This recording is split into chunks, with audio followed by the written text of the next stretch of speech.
Good evening, everybody. Welcome one and all to part one of the FRI season review 25-26, when we look back on what could, and in the minds of most, should have been.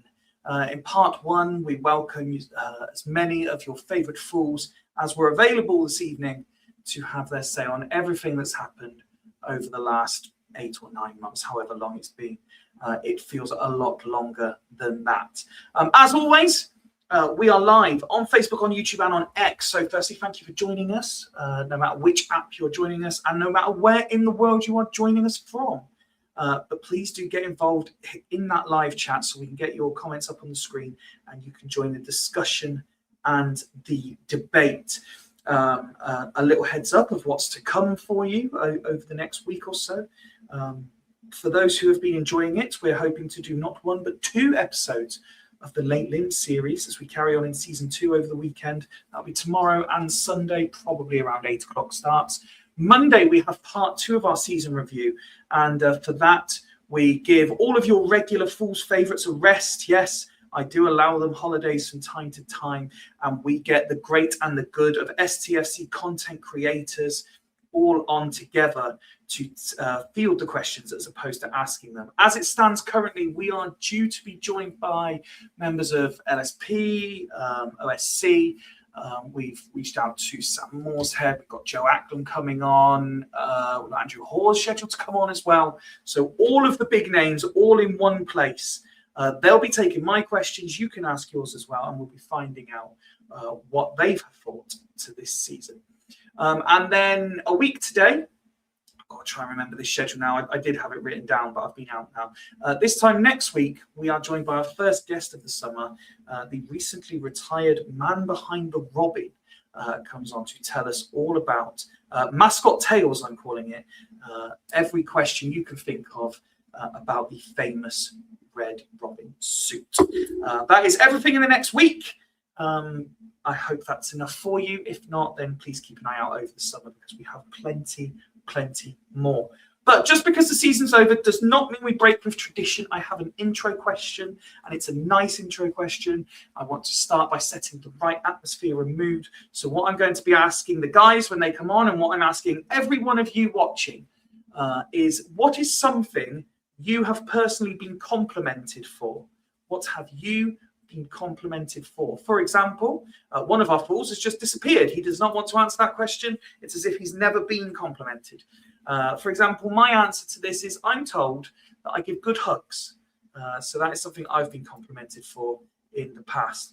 Looking at the panel, I'm sure there's one of those who might suggest my hugs aren't that great because they've caused damage in the past. And yes, he knows I'm talking about him because he's now smiling.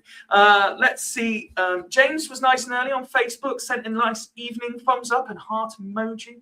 And of course, Fools alumni Mike is here. Evening, are the Fools ready for a rendition of Oh Sit Down, Jason Lane, to the tune of the James Classic? Well, I will see what mood the guys are in, starting with a man who was borderline flexing how good evening, Jason, who was borderline flexing how his recovery from long-term injury was going. I'm pleased to say he's here despite being a little bit tired and fatigued, but he has got no crutches near him at the moment. Good evening, Nick. Yeah, crutch free at the moment, in the house anyway. So in the house, crutch free. It's good signs, mate. Good signs. It is, yeah. Even get up and down the stairs, so can't be bad. Good lads. Good lads. Yeah, it's good. So aside from that positive news, how's things? What's going on in the world of Oakus Road? Not a great deal at the moment. Just getting out and about a bit more, walking the dog, getting a bit more flex. Just ticking over day by day, I guess. Nothing exciting. Oh, had a holiday in Wales a couple of weeks ago, so that was not good. How was that? Yeah, it's good. Actually, we had a really good week weather-wise, surprisingly enough, in Wales, with my daughter and grandson. And the best bit of it is, with the lodge, you get a golf buggy. So that's great. Oh, so zooming around the site on a golf, well, I wouldn't say zooming because they restricted the speed. So you're hardly moving, but it's good. We had a real good week, actually. I really enjoyed it. Yeah. And as for today's intro question, sir, what is something you get complimented for? I guess I'll go back to when I was at work as a manager, Okay. and I wasn't always popular with senior management because for the people that worked, I always say with me rather than for me, the Nice. team that was with me, I supported them 100% and made sure that they were looked after. And if there was anything I didn't think was right, I was the first one to stand up and say, no, that's not right. So that's a work thing. And I guess for my grandson, he's desperate for me to. Can we do play fighting again, Grampy?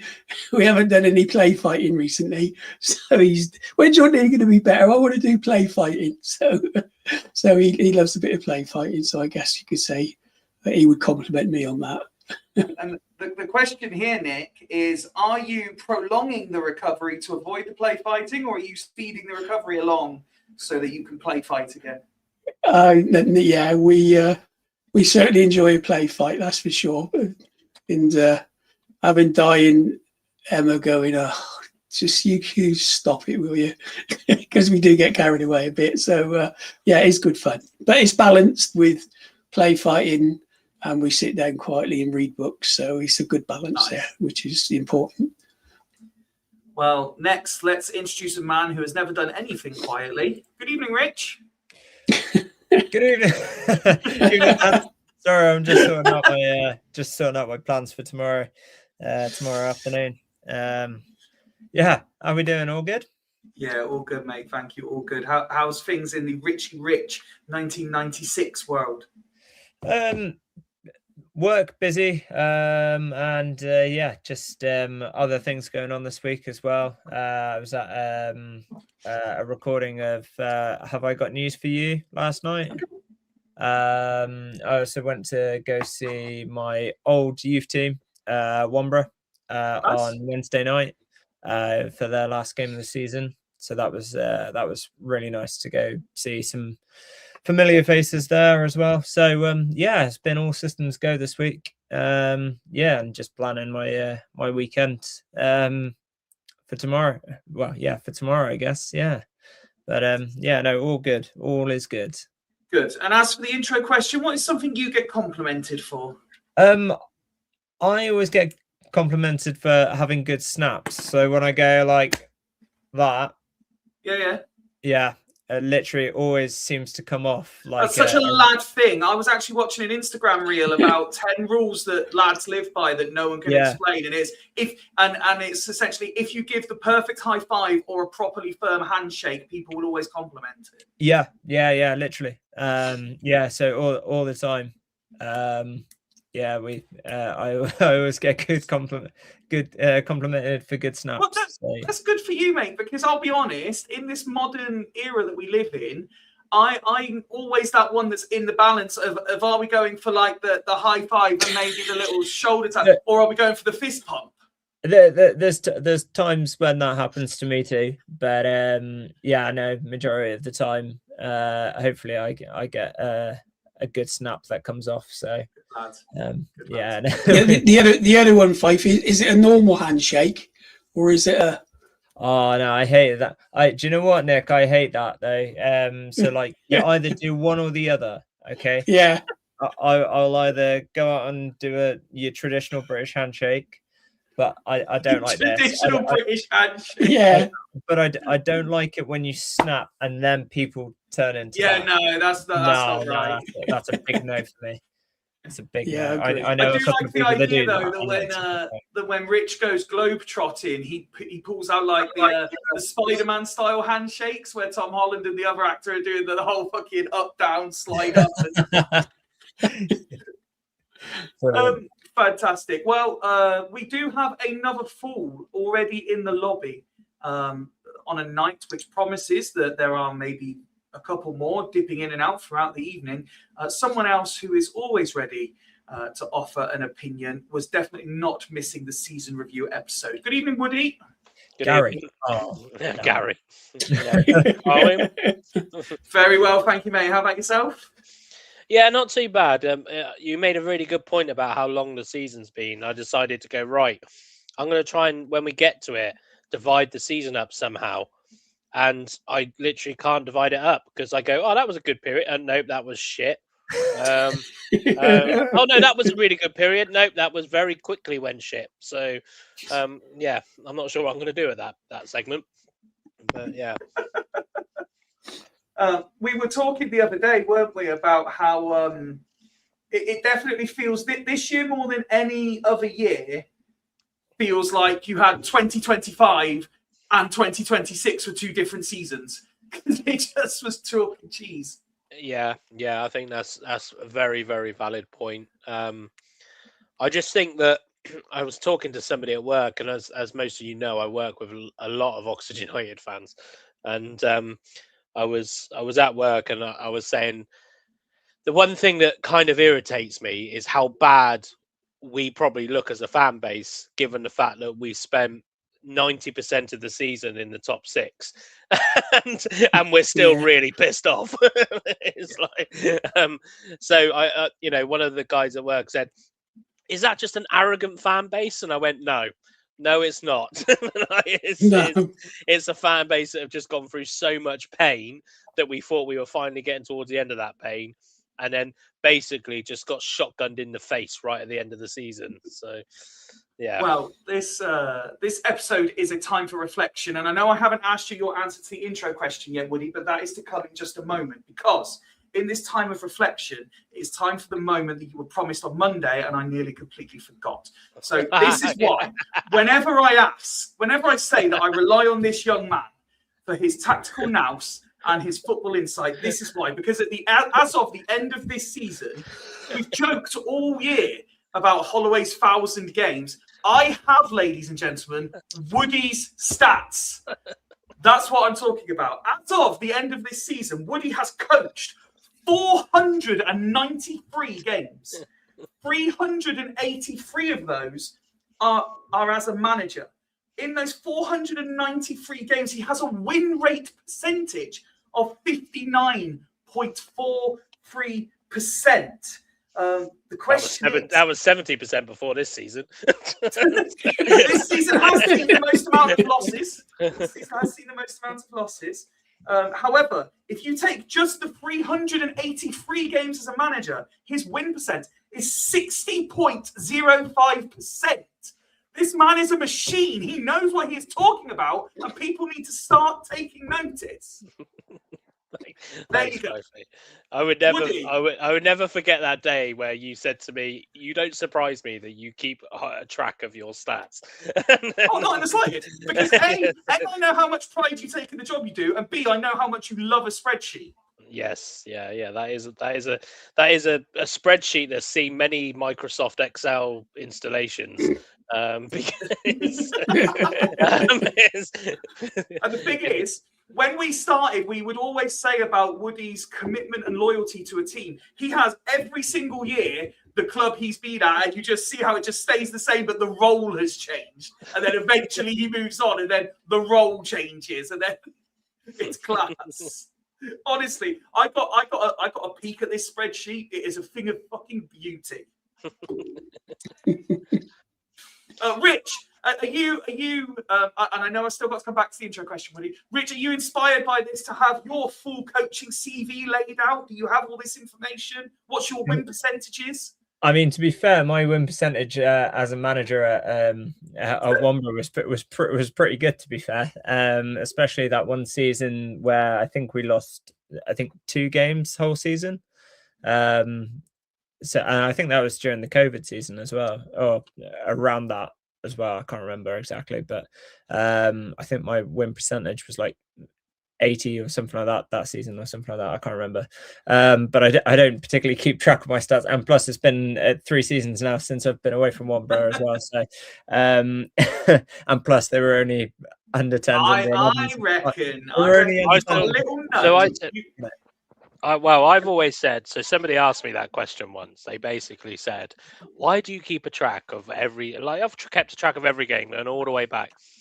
And I said, because and I say this, I think we've had a few questions before of people that want to get into coaching, and obviously the main reward we all get out of coaching is developing players. But the reason I think it was when I was younger, and it was actually my coach at the time that said, I keep track of every single game, and that's what turned me off.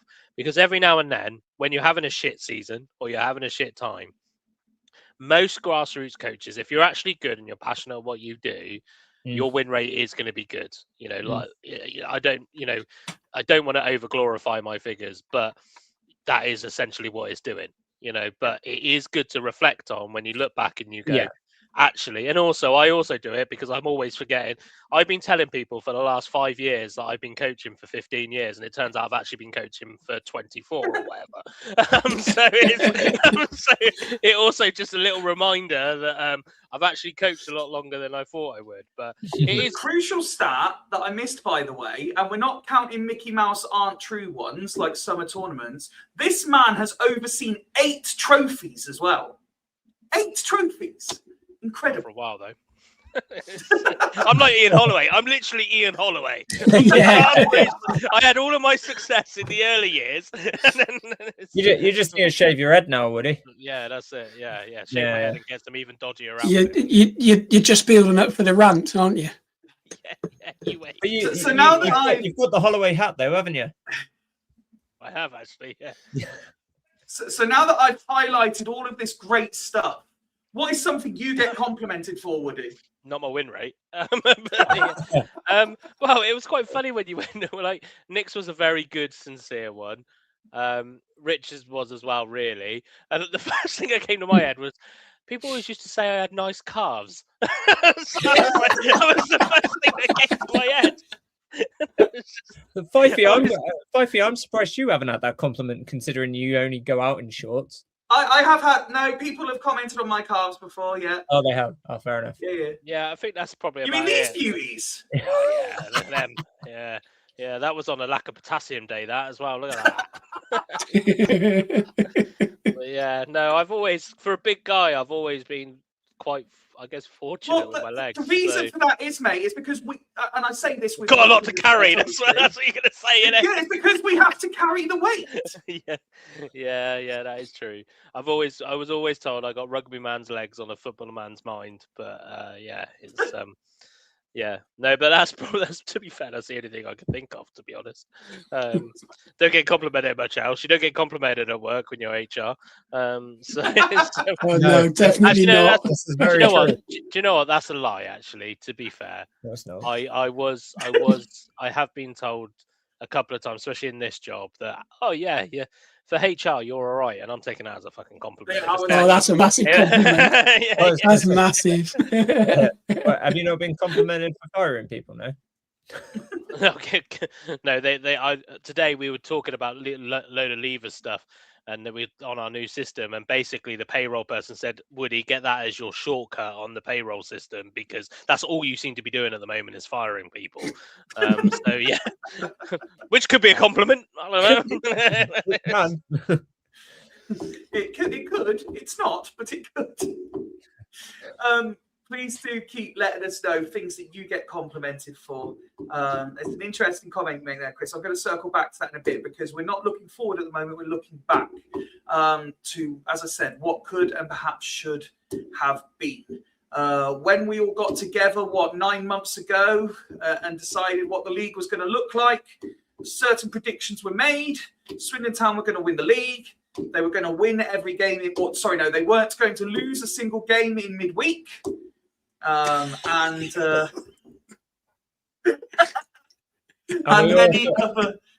many other besides. And we all thought that first away game of the season that we were going to reimagine the end of 2022 when we all swarmed onto the pitch where we got playoffs. That went well, didn't it?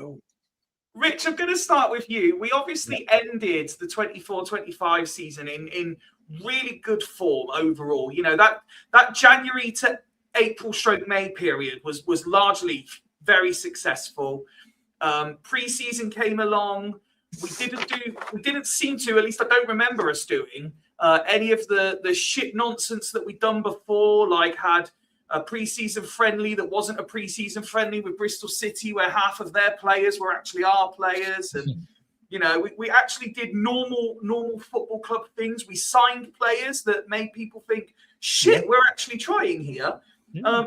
It seems a long time ago, but there was so much optimism at the start of the season, wasn't there, Rich? I mean, as soon as Jake Table scored that goal against Melksham, I think everybody thought, oh, here we go. We're going to win the league in record time this season. Yeah, we were actually going to win the league at Christmas. We were going to win the league by Christmas. I think that's where we were thinking, to be fair, because we've clearly done a Walsall this year. And do you know what? It's hilarious now that we actually joke about that. The fact that they were top of the table at Christmas last season and this season as well, weren't they? They've done it twice now, haven't they? And they've just completely fallen by the wayside. And the fact that that's now happened to us from January to May is absolutely baffling. Oh my goodness me. Where we thought we were going to be at the start of the season, I mean, to be honest with you, I felt as if that we needed to have a good start. You know, that first game of the season against Walsall, I think everybody was, you know, so excited because, like you said, we had a really good end to the previous season. We didn't have a bad preseason. I mean, we didn't have a good preseason, but nobody cares about preseason because you could lose all your games and go in and reflect on everything that you've done in preseason and go and absolutely smash it. And I'm talking about personal experience here as well. But you know, it's interesting the fact that we went into that game against Walsall full of energy, full of optimism, and we literally lost in the 94th minute to 10 men. And I think everybody was just so deflated after that when we didn't have that good start to the league season, we just didn't have that feel anymore. To be honest with you, the whole season, I just haven't had the feeling. Literally going to each Swindon game, I haven't felt excited. I haven't felt excited to get. I felt more excited towards the end of that 24-25 season. I sort of wished that the season had just kept on going after that. But it just, with everything after that first away game to Walsall, everything was just meh. I mean, we were second in the league at Christmas and it was just meh at that time. Like, didn't care because we knew we had a job to do. We knew that the season wasn't over. It's a shame that Holloway didn't think that. Well, it's interesting because, and I'm sure we'll get to this when we get there in the review, but everyone sort of looks at Luton now as the moment that our season completely derailed. Nick, but let me just remind you of what happened in August. Okay, so we started, as Rich says, with that 2-1 defeat to 10-man Walsall. We then win the 5-goal thriller at home to Cambridge 3-2. Then the Cardiff game comes and we lose 2-1. If I remember rightly, Table misses the one on the line as well, which doesn't help. But there's also that incident that leads to a certain player's suspension, starting his unavailability for about 60% of the season.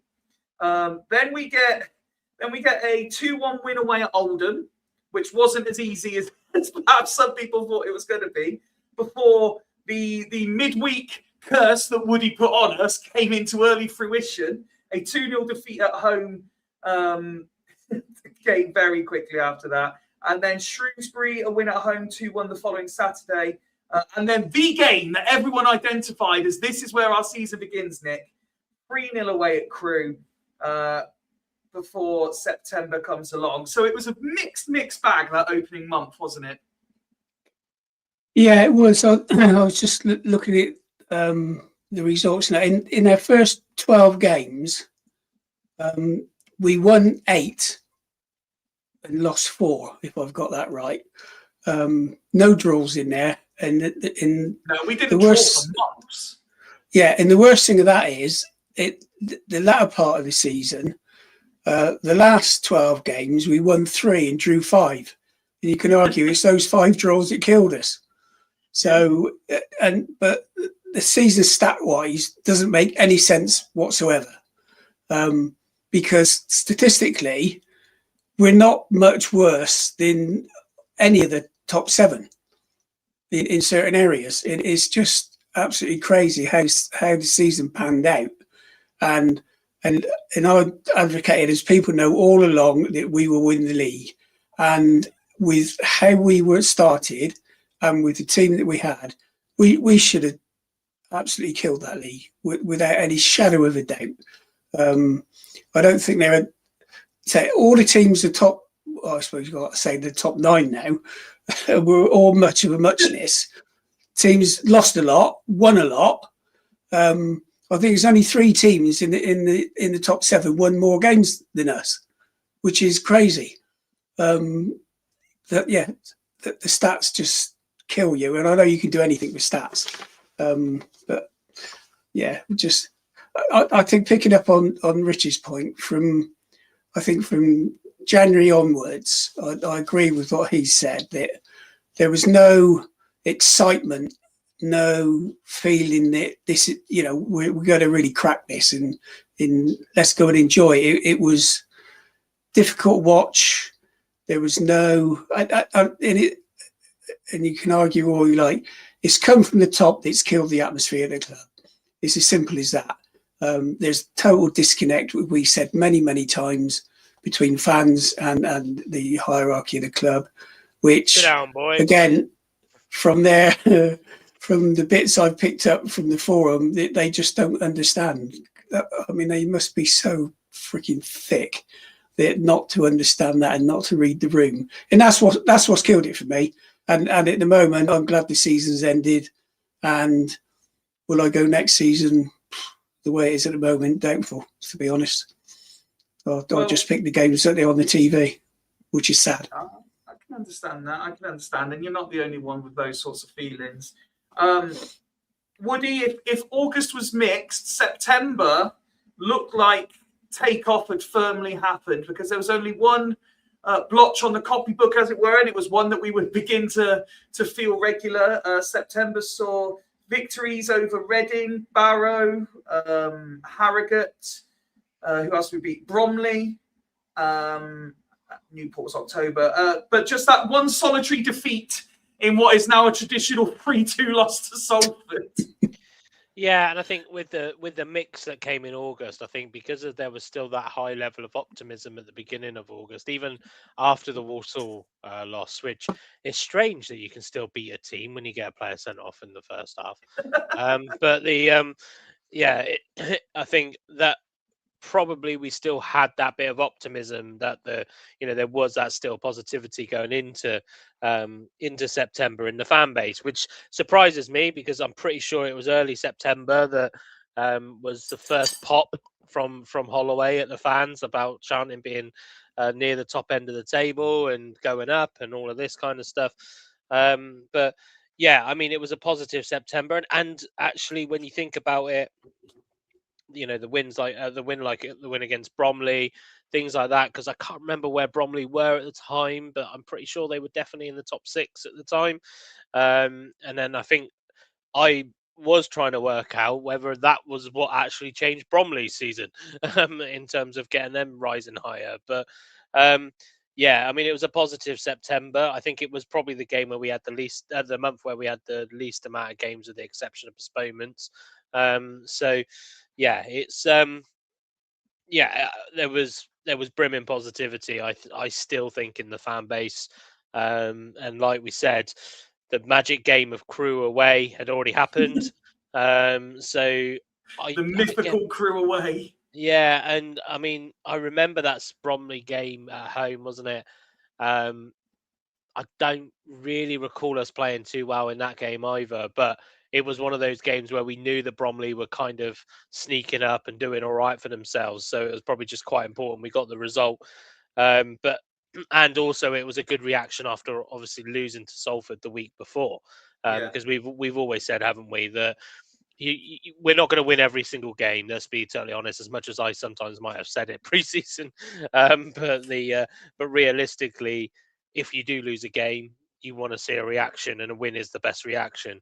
And just before you move on to October with one of the other guys, I think it's quite important when we look at the differences between Bromley and us, for example, we had a habit of turning wins into draws towards the end of the season, especially. Bromley had a habit of turning losses into draws. So the draws were a big favour for them, because if they didn't win, they tended to draw a game. Whereas if we didn't win, we tended to lose the game.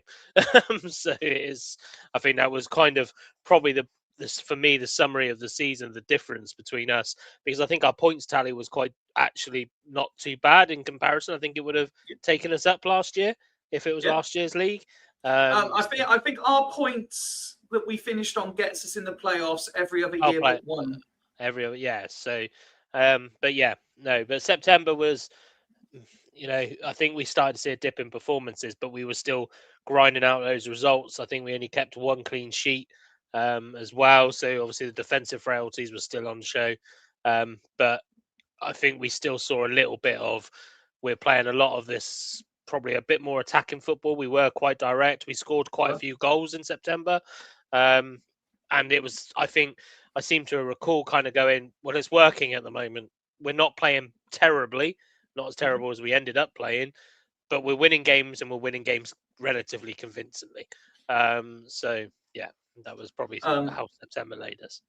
And after all that positivity, as Woody said, certain things were going well. Certain things were kind of being overshadowed or overlooked because of it. And it's time to bring out the sound effects, because one thing that was happening was on fire. The greatest thing to happen to attacking left back since Roberto Carlos was absolutely destroying the league. And then October comes, and we all know October is famous for Halloween, Rich.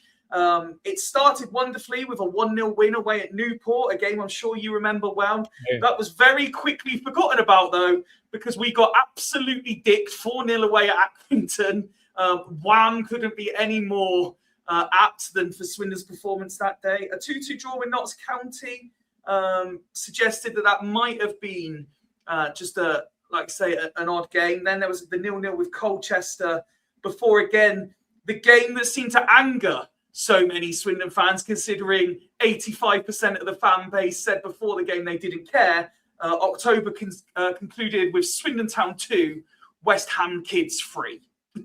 Yeah, I think there was quite a few of those games. I think I recall being at a couple of those games. Newport, it's funny that you say that. I remember that. I never remember Newport away. I never do. But yeah, and then that Accrington Stanley game. Everyone remembers the 4-0 away at Accrington. I mean, as much as I think we tried to forget that game, but that game was just disaster after disaster after disaster. And I think at that point it was sort of, I think even we were starting to question a little bit. I know it's very fickle to think like, oh, because that was a crazy stat in August, September, that we'd won 8 out of our 12 games or something like that. And then it's weird top goal scorers in the country at that point as well, I think. Yeah, and it's weird how in League Two, especially, after you've maybe had a couple of really weird games of some sort, if you're not playing well and just scraping by, that turning on the manager is very, very quick. But I don't think it was even that result, because even at that point, and he's continued to do it the whole, even when he first took over, and I know we've spoken about it already tonight, and I know we're going to speak about it even more later on, but the fact that he was calling out the fans, that it was the fans' fault for losing these games, and it felt as if that every time we lost a game, it was because of the fans. And that's because we didn't turn up and perform, Rich. And wow, yeah, exactly, because we get paid to do this. But then also, like with Accrington Stanley, it was that goal, and I think didn't Ripley get lobbed like from 40 yards or something like that? Yeah, this was right in the peak of me getting annoyed that every professional goalkeeper in the world was getting lobbed. Oh, and our back and forth of what makes a good goalkeeper, what he should be doing. And I was getting even more infuriated that people weren't agreeing with me, and they were just saying, "Oh no, there's nothing he could do about it." And I was like, "Fuck off! There's nothing he could do about it." And then even when we weren't on live stream, and like it seemed every day for about a month, like you, Rich, or Ben, or somebody would send me a video of some other fucking goalkeeper being lobbed from like halfway. But it's interesting now. The more I reflect on those kind of games, the more I reflect on the last like 6 games. 3 months of the season. That did we just get worked out? Did people just work out Holloway? Yeah. And I think that's as simple as that. To be quite honest with you. Do you know what? I think the biggest success that we, apart from the Newport win, and by the way, we only just skimmed past that one too. I'd say the biggest success was a 0-0 draw against Colchester. I think that was probably the worst game I think I've ever seen in my life, but probably the most successful result in terms of whenever we play against Colchester, because we always get dicked. It's so funny you say that, because I'm sure, and I'm sure it's happened live on stream as well. I have said no fewer than 4 times this season, that's the worst I've ever seen. It was and it just shows the new depths of shitness that we've gone through in these last few weeks. That 4 times this season, I believe I said that's the worst I've ever seen. And the fact that we can still pick success out of that game, and the fact that we didn't lose it to Colchester, is absolutely wild. But yeah, that was by far. At that point, I never wanted to watch another football game after that game. It was so bad. It was so bad. But yeah, I don't remember that until you obviously mentioned that's since it really quickly got back into my head, and I was like, oh my God, that was horrendous. Because I think that was that a Tuesday night game? Which one's that? The Accrington? No, the Colchester one. No, I remember the Aki game. Colchester was a Saturday. Oh, it was a Saturday. Notts County was the Tuesday before. Oh, that's right. Yes. Yeah. No, that's it. Yeah, no, well, horrendous. I love how this is panning out, that we get to talk about games like Accrington 4, Swindon 0 when Rich is on. But then when we go back over to Nick, we get to say what a fantastic month November was. It kicked off with a 2-1 win away at Rotherham, a game that so many fans enjoyed. Then there was a 2-1 home win over Tranmere. Fifey was part of the massive 200 attendance at MK Dons 0, Swindon Town 4, getting absolutely pissed on. Well, Aaron Ronaldo Drinnen, as he was at that point, scores his hat-trick to make sure we go through as top. Fucking glad we did that with what was to follow after all that. Then there was Fleetwood 1, Swindon 1, which was about as bad as it got that month, Nick, because then there was Swindon 2, Grimsby 2. And then the month concluded with Chesterfield 1, Swindon 2. Imagine if we could beat Chesterfield 2-1 and draw 2-2 with Grimsby at the end of the season. Oh, wouldn't that be a joy? And yeah, because I was looking at the stats between the end. I suppose it's gone on a bit from what you said, but from the end of November to getting on for the end of Feb, again, no draws, 17 games. We won 10, lost 7. So it's such a weird season. That we've had some great games. Rotherham away was just brilliant. Everybody's favourite player scored the winner. But and yeah, especially with Drinnen getting sent off, it's got to be the weakest punch anyone's ever delivered.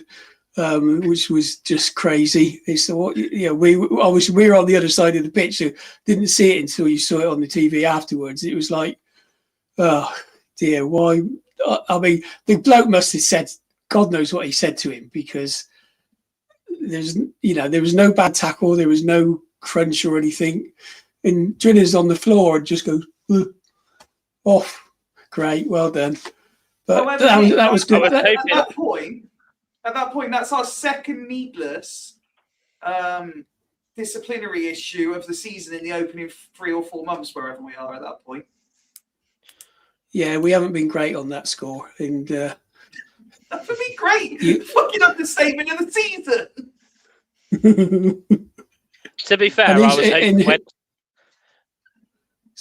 Go on. Go on, Woody. I was gonna say when Drennan did do that little woosty punch, I was hoping we'd get like the scene out of Meme Machine where he goes, "That's not violent conduct. This is violent conduct." I mean, that's what he should have done, shouldn't he? If you're going to get sent off for something decent. Yeah, but it was a good day. That was enjoyed it up there. That was a new ground for me to go to. I mean, I don't know how many olds, but I think there's about 3,000 there, and it seemed to be the bulk of it was Swindon fans, and that's where we met up afterwards with I can't remember what they call us now. Some of the lads from Scotland who'd come down. That's right. To I remember because you were walking back to game. the car park, weren't you? You and Ben were walking back Yeah, to the car park. That's right. Yeah, and then we saw him in there, and well, first of all, we couldn't even figure out how to get into the bloody car park, and that was a ball's ache. Oh Christ, this is going to be good. Stuck in Rotherham because we can't get to the car. But yeah, it was good. I mean, most away days are really, really good. Even with defeats, away days have been a sight better than the home games. That's for sure. I remember that. I remember the game so well. It started off so disastrously as well. Yeah, so I think it did in like the first 4 minutes or something like that, and then that's right. Yeah, we got back hold of the game. But yeah, it wasn't looking good for us when Drennan got sent off. They did it, but no, it was a nice cold November day. That yeah, it was yeah. And again, like you say, Nick, it was another ground to tick off. Yeah, but this is a stupid thing. Sorry, I think of it. This is the other stupid thing about this season. How many League One sides did we beat this season? It's funny you say that because it's just crazy. Because we go into December next, and I was going to literally start off by saying to Woody, think where we are right now. And if I told you after Swindon 1 Peterborough 0 and Swindon 4 Bolton 0, we would be sat here having not even made the playoffs, would you have believed me?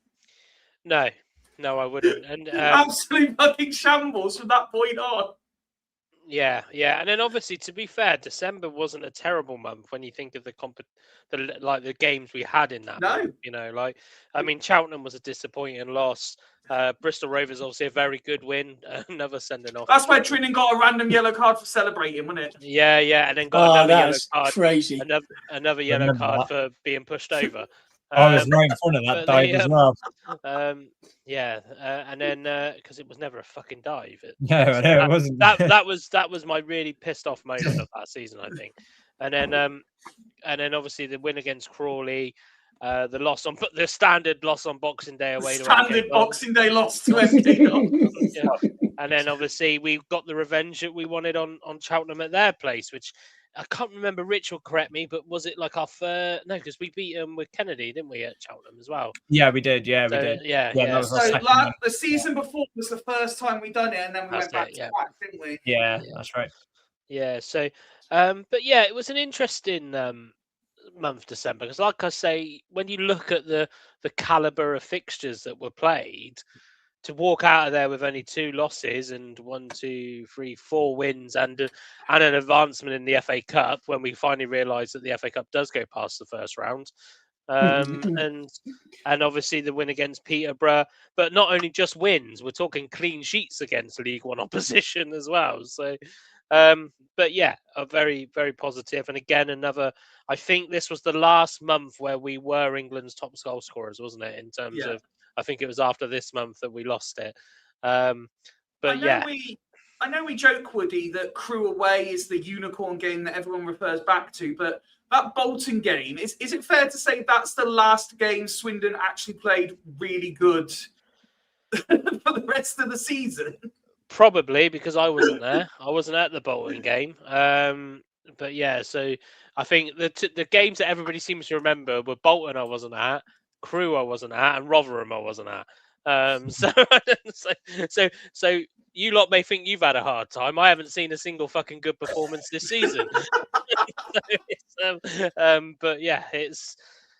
I think because I was thinking when the lads were just talking then that surely I know we talk about the Crew game, and I'm assuming we're probably more referencing the league, because surely the Rotherham performance was good enough to be up there with one of the best of the season, given the fact that I think, if I remember rightly, I think we limited Rotherham to about 3 shots on goal as well. So obviously they scored one of them, so that's fucking useful.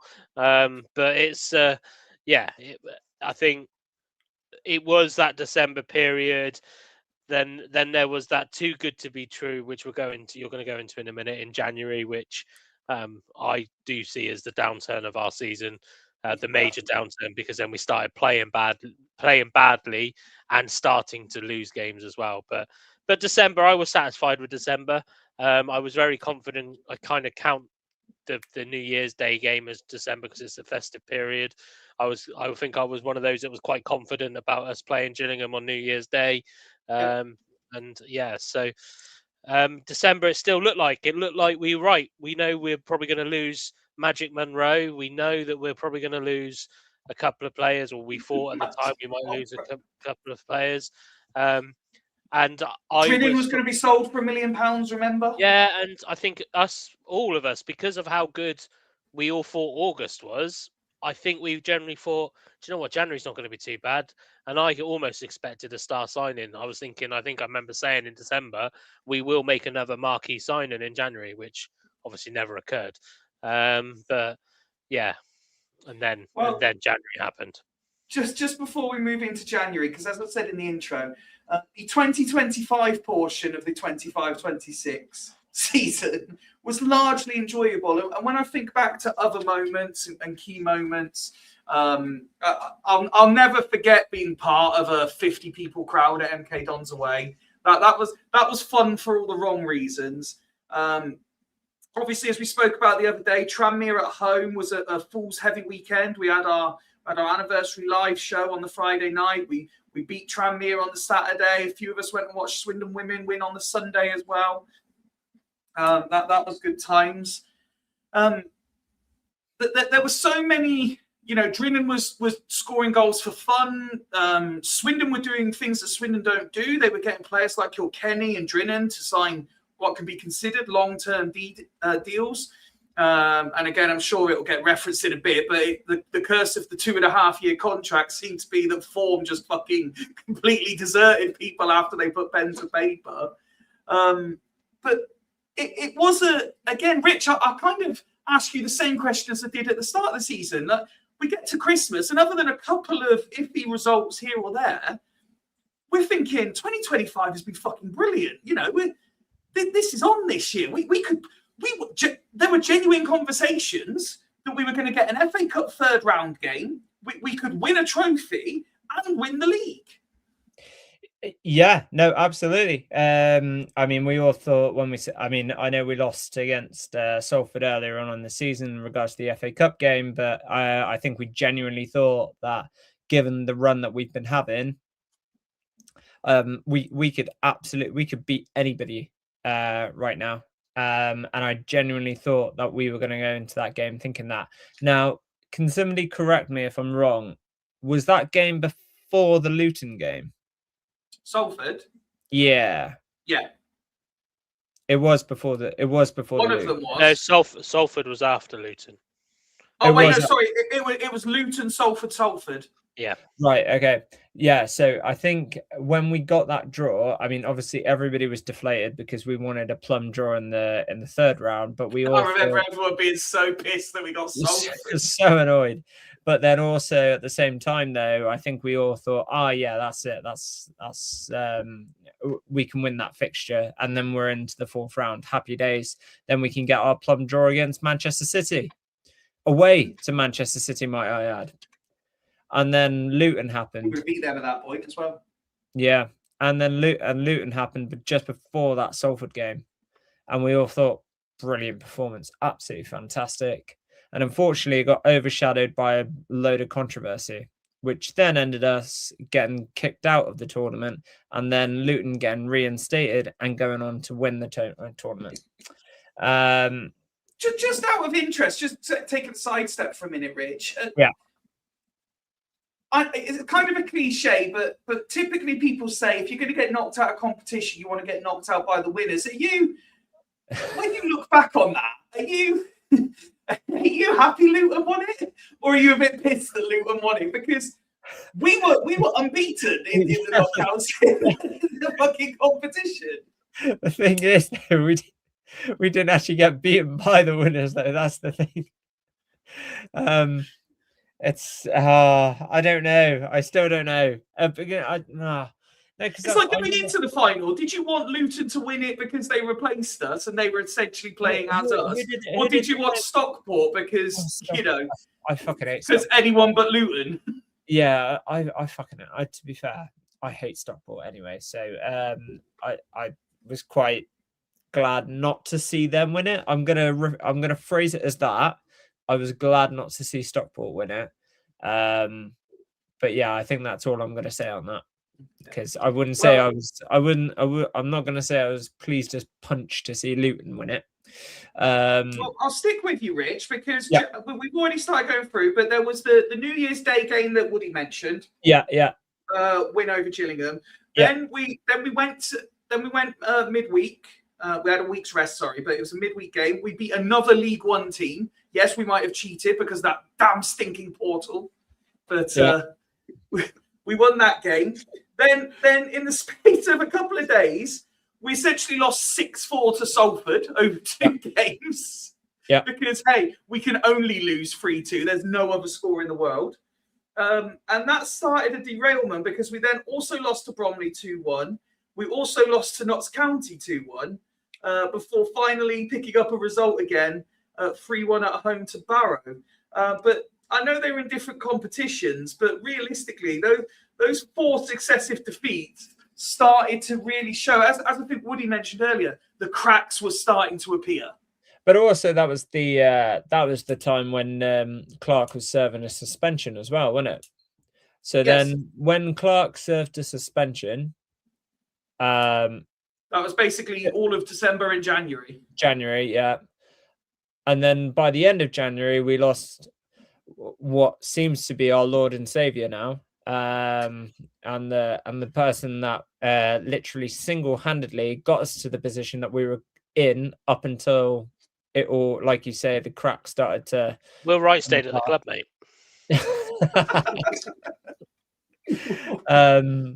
Yeah, obviously when Monroe got recalled, like I say, I cannot. I'm still not over the fact that he was the reason as to why we didn't go up this season. I refuse to believe. I refuse to believe that. Just on that, and I'll open it up to all of you. Woody, I know you spoke about this the other day, but I think it was Mike put out a really good tweet. When you actually look at it pound for pound, does anyone think we had an awful January, a really good January, or was it just kind of average? Who did we even sign in January? What's the middle mass? Scanlon. Middle mass, Scanlon, Batty. Borland. I think if you look at Holman January. No, Kigby. Absolutely, we signed at the end of the summer. Oh, and then the summer, yeah. Kigby. Yeah. Now when you sorry, Woody.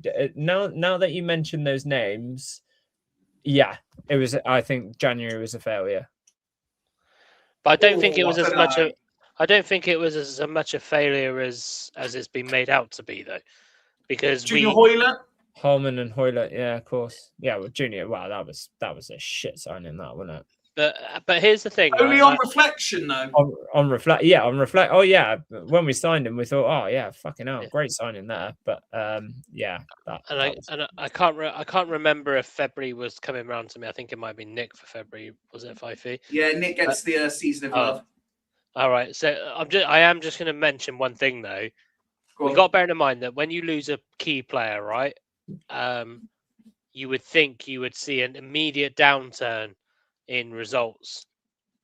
We had just lost 4 in a row. Yeah, but once Monroe went, we won 4 of the next 5. So that's straight away for me. That counteracts that argument of the fact that we lost Monroe and it lost our season, because we reacted straight away by winning 4 of the next 5. So yeah. So Anyway. all this jibber jabber, the fact that I mean, I like I say, I don't believe it. I don't believe that he was the reason that we did not go up this season or get playoffs or whatever you want to say. The fact that we didn't have a successful season, let's put it that way. I don't think he was the reason. Like you say, I think a stat just there is the fact that we won 4 of our last 5 games. So for me personally, in that time of after those 4 games that we won after we lost Monroe, something changed, mindset changed, whether or not there was something behind the scenes in the club, whether or not that was just Holloway personally or whatever, something has happened in that time that has derailed our season, basically. Because, forgive me if I'm mixing my seasons up now, but if we take it in another perspective, it was the start of this season. It might have even been, it would have been August because of what we did. But that's when Smith got injured, and you're talking about key players getting injured. And if I remember rightly, Woody, the next game after Smith getting injured, I'm guessing it was probably Crewe away, because all of a sudden we played some of the best football of the season. Everyone was like, oh, we can actually play football. We don't just have to hit it long. Yeah, I need to work that out, because I seem to remember it being a home game. And we didn't play Crewe at home. When was it that Smith got injured? It was very early, because that's why Palmer came in. Yeah, that's right. What other home game? Shrewsbury. Was it Shrewsbury at home? Yeah, because I seem just remember that. Was it? It was Aaron, it was Aaron Drinnan's goal from Glatzel's assist, wasn't it? That it was a really lovely passage of play. It was about 5 minutes into the game. And no, it wasn't Barnet, Jason, because we were fucking awful against Barnet. We were dreadful against Barnet. Yeah. Yeah, I remember that because I was so confident. That was when Woody's curse came in. Fucking first Tuesday night game was lost. It was definitely Drinan scored, and I think it was Glatzel was involved, Kilkenny was involved. It was just a passing move that led up to our first goal against Shrewsbury. And I swear it was about 5. Oh, Jason might have been referring to against Barnet at home. Yeah, that makes sense. But the first game where we kind of knew, that would have been Shrewsbury afterwards. And then we scored that. And I remember turning around to Wazza and said, told you we don't need Smith. We played football when we haven't got him. And God almighty, would I have loved him in that shirt more than fucking Ollie fucking Palmer. But yeah, anyway, moving on. Okay, Nick, so the transfer window has shut. The Virtue Trophy has been taken away from us. The glamour of the Etihad has been stolen from us. Finley Monroe has been kidnapped. It's all starting to fall apart. And February comes along. We beat Harrogate 1-0 away from home. We beat Oldham 3-0 at home. We beat Newport 2-0 at home, as Woody says. We went on a tear. And then came Valentine's weekend and back-to-back away games. And over 2,500 Swindon fans across the 2 games witnessed a 3-1 fucking shit show against Shrewsbury, which is still one of my highlights of the season, just to see Wazza's happy little face at starting a fuck the EFL chant before starting the now infamous shit ref again, ole ole. And then there was the Barnet away game, where Woody accused me of being a tourist because I was going and looking at the different football stadiums because I had the afternoon off. And then Swindon came from 1-0 down to beat Barnet 2-1 on the day. February finished with a 2-1 defeat at home to Crewe and then the 1-1 at home to Bristol Rovers. And results were slipping away. Performances were really slipping away by this point. Yeah, I just wonder if it's, let's say, I mean, there were 3 wins on the trot, but we'd had 7 games in February, which is a mega amount of games to play in that month. And I just wondered if that started to take its toll, because I know we lost. Lost 1, but they're footballers, so they should do it. I know that, but then we lose, and again the points we were dropping after that were just really, really poor. from going, like you say, decent games. Harrogate away. All right, we got the pen was ridden. I think that was right at the end of the game, if I remember rightly. And we usually struggle there. I think that the previous couple of seasons we've lost there, and so you think, yeah, great, we can grind out a result there. 3-0 Oldham, who weren't a bad team. Newport, you'd expect to win that, but that was a Holman show, wasn't it? When he scored a cracking goal and then caused the own goal for the second one. I mean, that, it's like, yeah, we got a player here. Along that game, didn't we? Yeah. So, yeah, and then obviously I didn't go to Shrewsbury, but in fairness to Shrewsbury, I think after they beat us, I can't remember what their results were. Went on a 10, they beat somebody else who was up at the top of the league, doing really well. And I think they had 3 or 4 or 4 or 5 really good results in that time that they beat us. 5 or 6 results, yeah. So, and again in League 2, you're going to get that. So, yeah, again, it's an old mixed bag. But just what you were saying again, it's such a weird thing. I'm just looking at the Holloway's got a 48% win rate, which isn't bad. Do you remember the end of last season? Was knocking one out to that he was at 58% or something. He's not even got over half now. But in 2025, we won 11 games, 48%. 2026, we won 11 games, 48%. And we're sort of saying, well, the first half was much better than the second half, but we've won the same number of games in each period.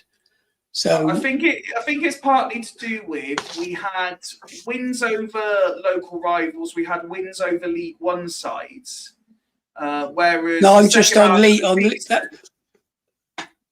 Yeah, sorry. Second half of the season, we were dropping points and playing shit was the problem. Yeah, because we lost seven games. Anything to get behind. Yeah. No, sorry. Yeah, we lost 9 games in the second half of the season. It's a lot of games in 4 months. And again, overall for the season, we lost 10 games by the odd goal. So what that is? That's a concentration issue. It's all Mabete's fault. Oh, of course it is. Yeah. But don't dig players out. So you dare criticise my players? No. So March means we come back to Woody, but I would like to direct everyone's attention to Rich in a moment, because Rich is very expressive as I go through these results, and his face is about to be a picture when I remind Woody what happened in March. Crawley 2, Swindon 2 is how the month started, and that tells you everything you needed to know. Then there was Swindon 1, MK Dons 2, where, if I remember rightly, they battered us that day. Gillingham 0, Swindon 2, Tranmere 0, Swindon 1, Swindon 1, Fleetwood 1 was the March results. And Woody, it was at this point people were pointing out that Swindon weren't getting results against fellow top 7 sides. Automatic promotion was looking shaky at best. I just add that I think I might have been just before that MK Dons game that I said that we were not going to get playoffs. Yeah, it's about the time I said it as well. Yeah. Oh, and my rant after the MK Dons game as well. Do you think, again, hindsight's a wonderful thing, Woody, but do you think by the end of that March period, the realization was setting in about what was about to happen? Yeah, I mean, to be fair, it was a strange one because, again, we only lost 1 game in March, and that was the MK Dons game. And but I do think that it was almost like we were dining out a little bit on the compact February, where was actually relatively positive return of results, considering how compact it was, and obviously that we had lost Magic Monroe. But it's which I got that wrong earlier. We won 5 of the next 6 games, not 4 of the next 5, because he wasn't available for Barrow on the last game in January. So anyway, but when you look at it, it was kind of like, yeah, MK Dons. I wasn't at the MK because this was part of the fucking ridiculous. Nearly every single game was at 12:30. Every game was at 12:30. Yeah, so we could probably blame that as well. We'll chuck that in there as well with the reasons we lost, because we Throw played that so on many the games at 12:30. But then when you look at it, had it not been for the way we were playing, I'd actually look at that month and go, actually, do you know what? They're not bad results. Like, obviously, winning away at Gillingham was good, 'cause that was midweek, wasn't it? I'm sure Gillingham was midweek. And then obviously So away tell to you. Cambridge is in April. Gillingham Fleetwood was a Tuesday, yeah. yeah, Fleetwood was a poor result, but Tranmere, regardless of how well they're doing, it's, you know, I know we all said on the pod, I remember that pod quite well, because I think, didn't we have a Tranmere fan on? I'm Yes. sure we had a Tranmere fan on, and even he thought we were going to win like 3-4-0 or something. And I think when the away fans say that, we know we're only going to scrape a 1-0 or draw. So it's but yeah, but I mean, I've MK Dons is the game that confuses me that month, because I had so many mixed opinions on it. There were, you know, there were some that were saying, like you said in the intro to the month, that we got battered. But I remember people saying to me, we didn't play that bad. We played all right. They just were better than us. But then I remember that was the Rich left the game early. I think, was it MK Dons you left the game early, Rich? Yeah. Well, it wasn't much early. I think it was only about 2 minutes early. But yeah. But yeah, when you start the month off with a 2-2 draw, especially when Kellen Gordon scores the winner in the 99th minute of injury time, you know, that was quite a big thing, wasn't it? Really, and but then again, it was another one. Drynan scores a penalty in that game, which, if I remember, because I think I remember seeing that one possibly on telly, or from the Chateau, depending on what time the kickoff was. But it was another one where you just thought, we should beat these, even if we're playing away to them, and we were pretty poor, which I think. It is so strange, and the more we're talking about this review, and obviously Nick's chucked some very valuable stats in there, especially the second half of the season, still winning 11 games. But you kind of look at it and you go, was it that congestion in February? Was it the whole Luton situation? Was it Ollie Clark suspension and it playing a, you know, and the thing that led after it playing a mental impact on Ian Holloway, and things like that? Because don't get me wrong, it's still some of the things he was still saying at that point were, in my mind, wrong. Some of the tactics he was doing was wrong, but there was clearly something up, and I think he started to hide too much behind his own pride, when really it clearly had an impact on him. It clearly, everything that had happened in that January period had a massive impact on him. And I kind of, whilst I appreciate that he's probably, you know, he's very old school trying to cover it up, I do wonder, would it have been better for him just to say, I'm struggling, I need some time out, at that point, or something like that. But obviously he didn't, and instead he started to take it out on others. Well, like me when I'm in a bad mood. What he did do was April is what he did do, and we come back to Rich, the last full month of the season, in which during a night with Ian Holloway, he did offer the fans out. You might remember, for a fight in the car park in April. But what were the fixtures and results like last month? Let's remind ourselves. Cambridge absolutely battered us for 95 minutes, and somehow somehow we rescued a point in the most obscene circumstances. Then we were all there in Fool's Corner for Swindon 2, Walsall 1, a victory that we probably at best didn't deserve, because Walsall were there on the day. Then Rich and Woody's absolute favourite game of the season every single year, Colchester 3, Swindon 0. I don't know what was worse that night, the game or the drive home, going through all those bloody roadworks.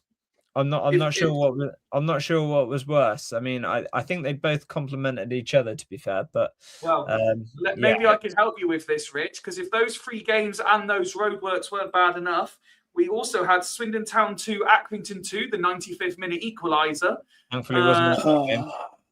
before Grimsby 4, Swindon 0. In which we did a watch along for that one, and it involved people seeing me actually breaking shit on my desk at 3-0 down because I just couldn't cope with what I was watching anymore. It was a shit month, April, wasn't it? I was going to say, where do you want me to start with that? I mean, like I say, Cambridge was absolute daylight robbery. We deserved absolutely bugger all out of that. Walsall win. Well, I mean, I think with that, we saw, because do you know what? There was a video that came out afterwards, and it was actually Ian Holloway saying that we've got 4 games left, and we need to absolutely go for it now. And I mean, it's just so funny seeing that video, and even I was inspired by that video. I was thinking, well, because obviously with my team at the moment, we're currently in a title challenge, and I'm thinking, yes, come on, we can do it. And then we go and lose 4 games on the bounce, conceding 9 goals in 3 games. 9 goals in 3 games. It's because TikTok Tav had a sore elbow. It's absolutely ludicrous. I cannot. I mean, it was great that we came back from Walsall, and do you know what? I think, like I said, if it wasn't for Ripley those last few games of the season, I'd hate to know what could have happened. Because I'm telling you now, I don't think it would have been 9 goals we would have conceded. I think it would have been more about 15, maybe 20. Because we got very, very, very, very lucky, especially against Colchester. I think he saved our ass in that one. And then it's funny that he got the assist for Holman's goal against Walsall too. So it's absolutely crazy. And I know I gave Ripley a lot of stick at the start of the season, and to be fair, some of it was probably justified, but most of it was justified. Yeah, I think all of it was justified. But now but seeing the passion that he had, that back end of the season, literally trying to carry us through, and then for everybody else to let us down. I feel sorry for Ripley, and I don't think we really deserve him, to be fair. And it's a massive shame that. I mean, I haven't got any words for Grimsby, I'm afraid. I mean, Colchester was dreadful. I didn't want to go. I didn't want to go. I didn't want to go. Ended up going. And I knew we were going to lose 3-0. And then, yeah, that Grimsby game, my goodness me. Oh, I know, because we had Accrington before that. Thankfully, I missed that game. I'm so glad I missed that game, because I could have watched that game and then travelled down to Manchester afterwards. And I decided not to, because I knew we weren't going to win that game. That was a game that had banana skin written all over it. And I think from there on, that 2-2, I think just completely deflated us, which I didn't understand why, because all we needed to get into the playoffs was 3 points. That's all we needed. How can we go with 4 games left and all we needed to get was 3 points? Fair. And do you know what? That's a crazy stat in itself. I mean, we could have got 3 draws and we still would have got playoffs. Yep. We didn't need to win 3 games. We didn't need to win 3 out of those 4 games. We didn't need to, it's fucking ludicrous. It's a fantastic point, actually. It really drives home just what happened at the end of the season. Nick, we don't need to obviously talk about what happened on the final game of the season, because that's so recent in the memory. But ultimately, if I was to ask you in 1 to 3 words, sum up your ultimate feeling of the season, looking back at it in that context, what words would you use? Golden opportunity wasted. Yeah, that's fair. Woody, anything you want to add to that? That's a good one, to be fair. Yawn. Ooh, yawn. That was Rich?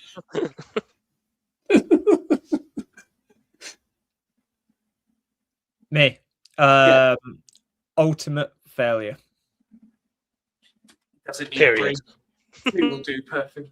I know we kind of referenced it ahead of the Chesterfield game, but do you guys have, thinking back to some of those specific games now, and this is open to any of you, so just jump in, but do any of you have a particular season highlight? I mean, it wasn't all bad despite how we're sat here. We found Drinan in his best season ever. We've had good games, we've had good moments, we've had cup runs, and it just seems to be in I'm trying to think. The League Cup was what the League Cup was, obviously, but the Virtue Trophy, we got dumped out in unceremonious fashion. It's not like we lost the game. The FA Cup, we've lost the most underwhelming third round. Swindon got to the third round and got Salford. We lost the most underwhelming tie in the history of the third round. Do you know what? I think that sums up our season. Drawing Salford. Drawing Salford in the third round of the FA Cup. I think that genuinely sums up our season. And then, no. So drawing Salford and then in the fourth round. Oh no, because the initial game got postponed, didn't it? For that's why you played him twice on the trot. We forgot about that. So it was supposed to be Salford, Luton, Salford. Yeah. Yep. The only game called off in professional football. That's right. Embarrassing. Fucking embarrassing from Salford. How could we forget that? I mean, I think we tried to forget that as quickly as possible, especially after we lost the game. But the fact that we were in the fourth round draw, could have got Manchester City away, and we bottled the game against Salford. I think that just sums up our season, to be fair. I mean, everything else that happened in that season, from Clark's suspension to Drennan's multiple suspensions to losing Monroe. Clark's multiple suspensions. Yeah. I mean, just craziness, absolute craziness. But I genuinely think that sums up our season. But just to go back to a couple of the good moments that we did have, and there's probably three that stick out for me. Peterborough in the EFL Trophy game. That was actually a night that I thought, wow, we've actually played some really, really good football there. And then to replicate that plus more against Bolton a few days later and absolutely wipe the floor with them 4-0. And another game that happened, I think, just a week after that, away to Bristol Rovers. So that fortnight was your best moments of the season? That fortnight was the best moments of the season. And probably, add Cheltenham away into that as well, because that was a good night. Okay. Woody, any particular highlights for you? Well,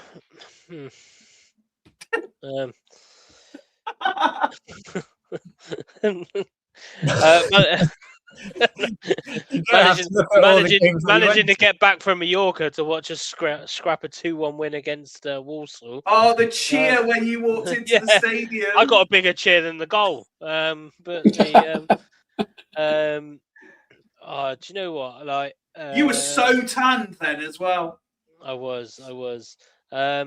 Peterborough, yeah, I agree with Rich. Peterborough, we were good that night. I know we talk about the famous Crew game, but yeah, game, we were good. We were good against Peterborough that night.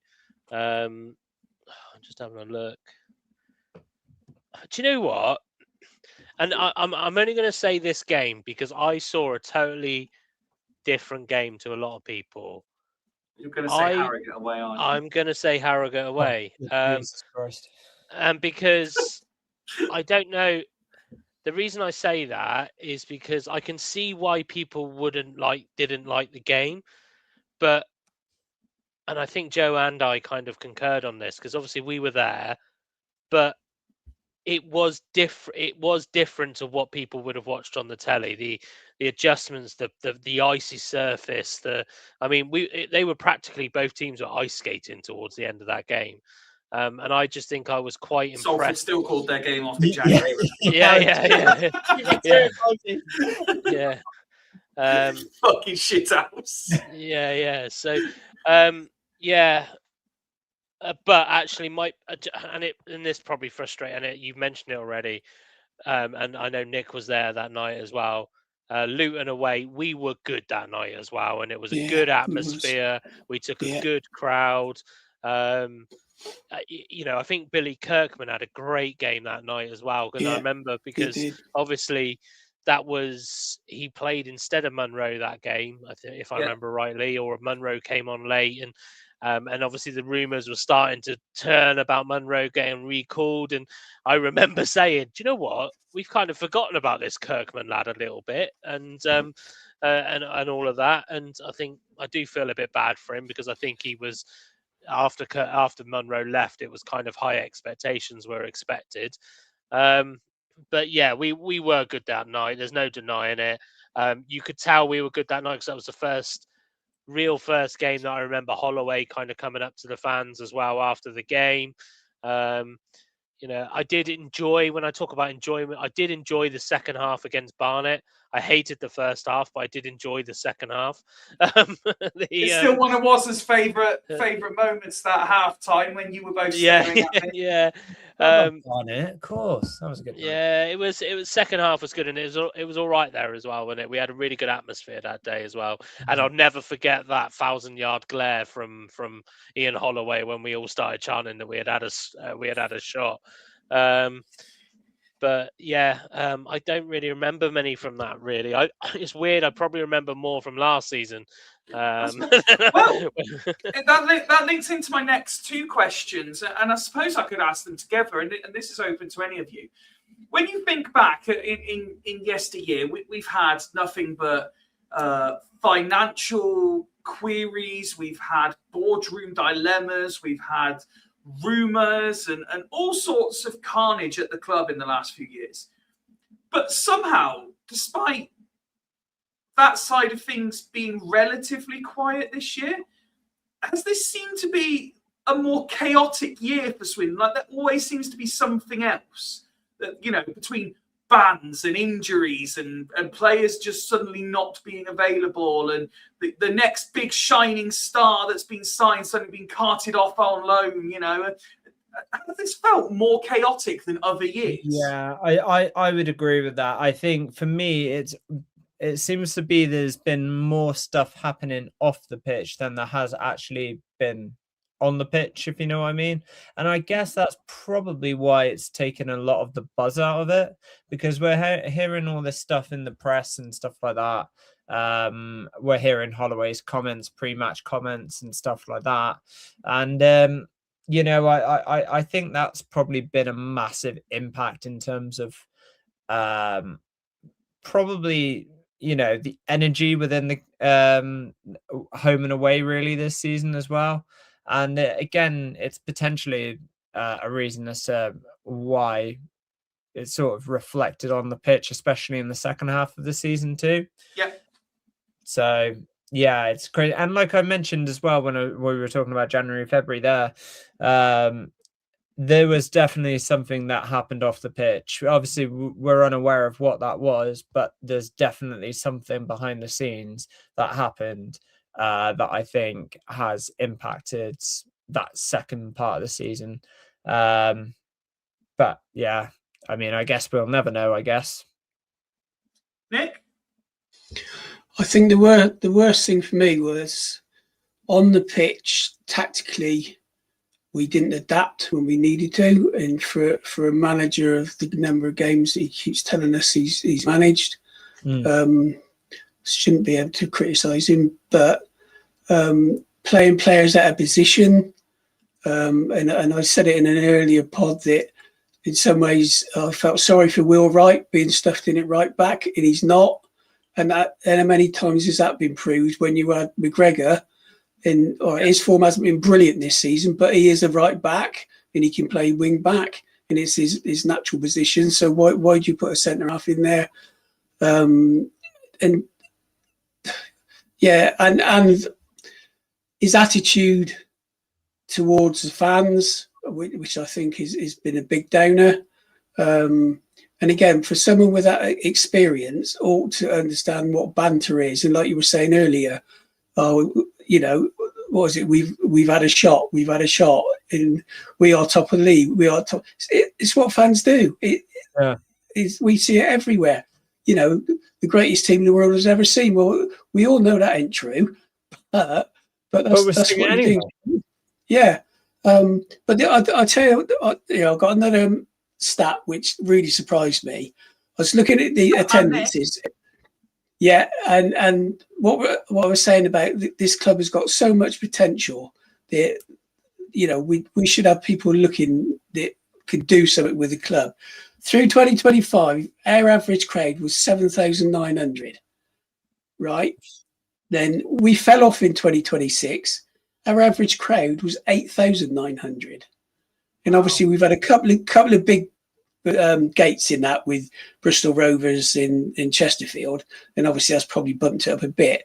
But to average 8,000 over the season when it's been such a shit show, just shows how big the town could be if we were managed properly. And that's with the decimation of the town end, which I think has been a massive factor in the atmosphere in the ground, the way people are treated.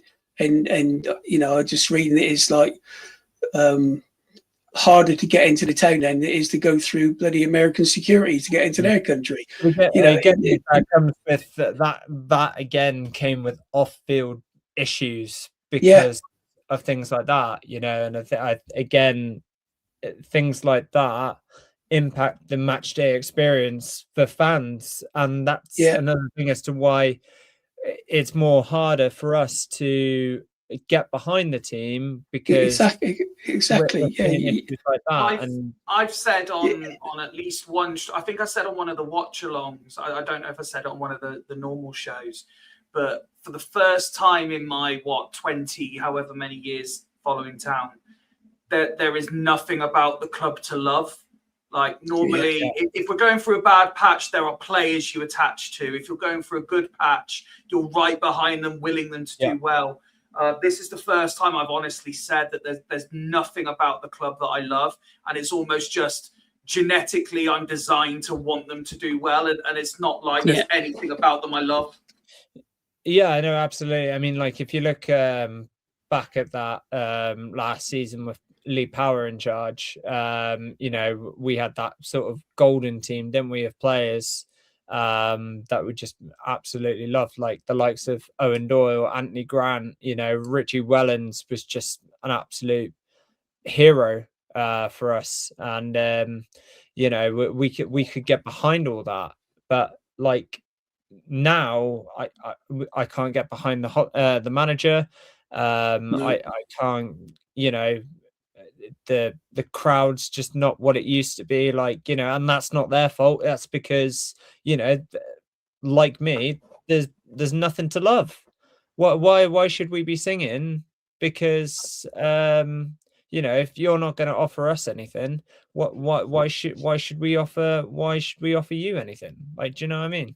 And it's a massive shame that, and I can't quite understand. But on the flip side of that, though, we have had people singing in the Don Rogers, which is a bit of a change, but that's because nobody can sing in the town end. That's because no one's allowed in the town end. Well, nobody's allowed in the town end. So, well, listen, there is still football to discuss, because I do want to turn our attention to what is a hotly contested title charge in the local women's football. But just before I do that, there was a question that was sent in earlier by Chris, right at the very beginning of the show. And I kind of want to rephrase it slightly for you, or repackage it. But it's just kind of you don't need to go too in depth, but he asked, or he suggested, it would be really nice for Swindon to play like an SPL side in a preseason friendly, etc. So I'll open it up to all of you.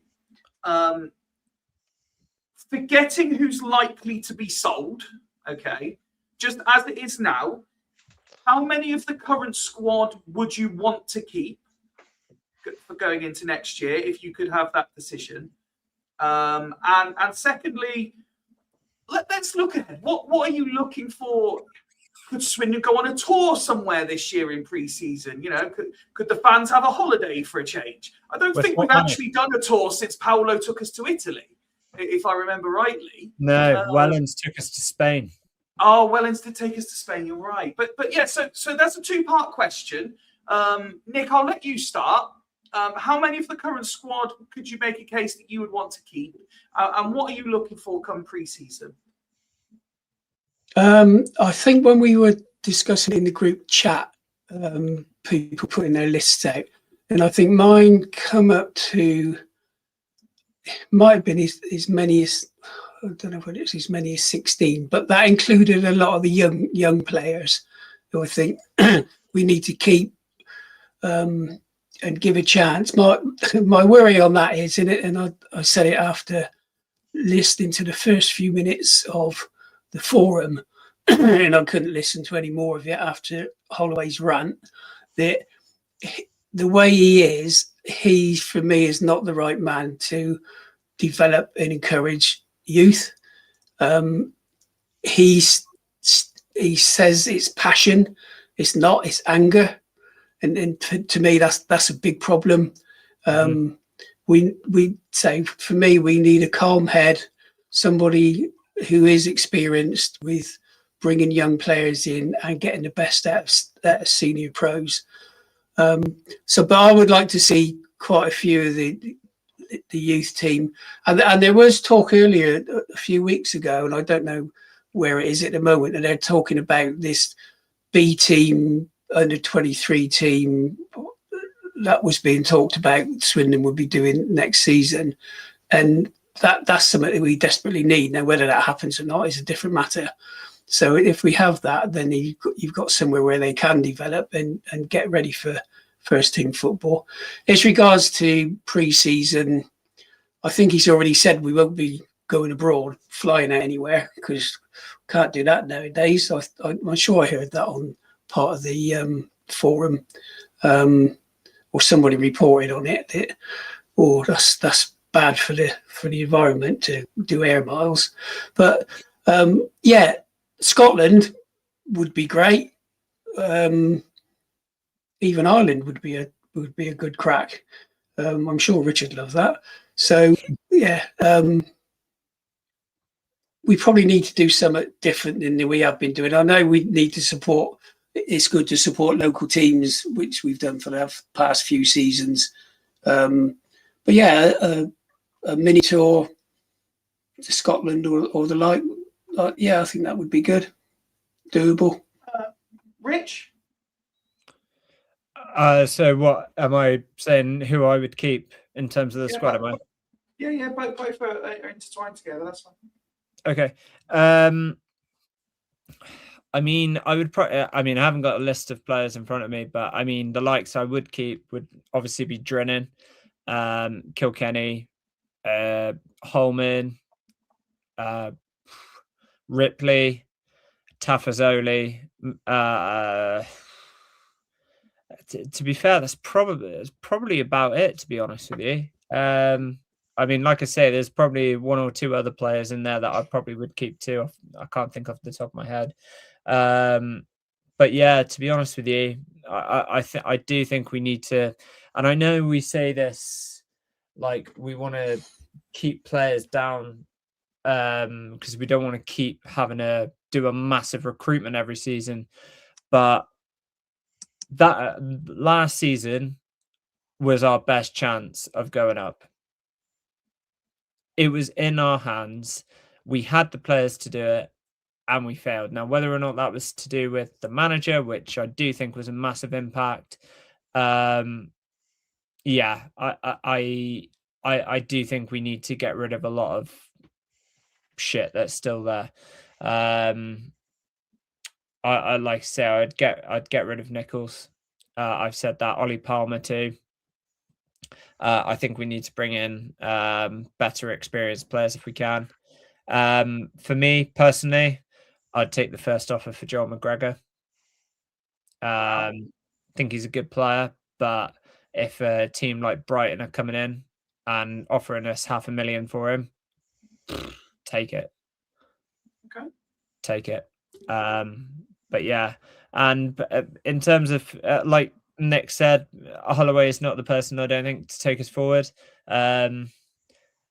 I can't really think of anybody else though, unfortunately, at the moment. But I think Holloway's lost the dressing room, and I think we need to do a bit of a search to get a new manager in, somebody that's managed in League One and been successful in League One recently, not like Anthony Kennedy. Mark Kennedy. Sorry, Mark Kennedy. Anthony Kennedy. I can remember his first name. Mark Kennedy, who didn't do very well at Lincoln City and then came to us. We need somebody that has been successful, that is a proper man manager, and that can really get us to the next level. Yeah, well, I think Nick's already said that apparently we're not going abroad this preseason, so who cares? But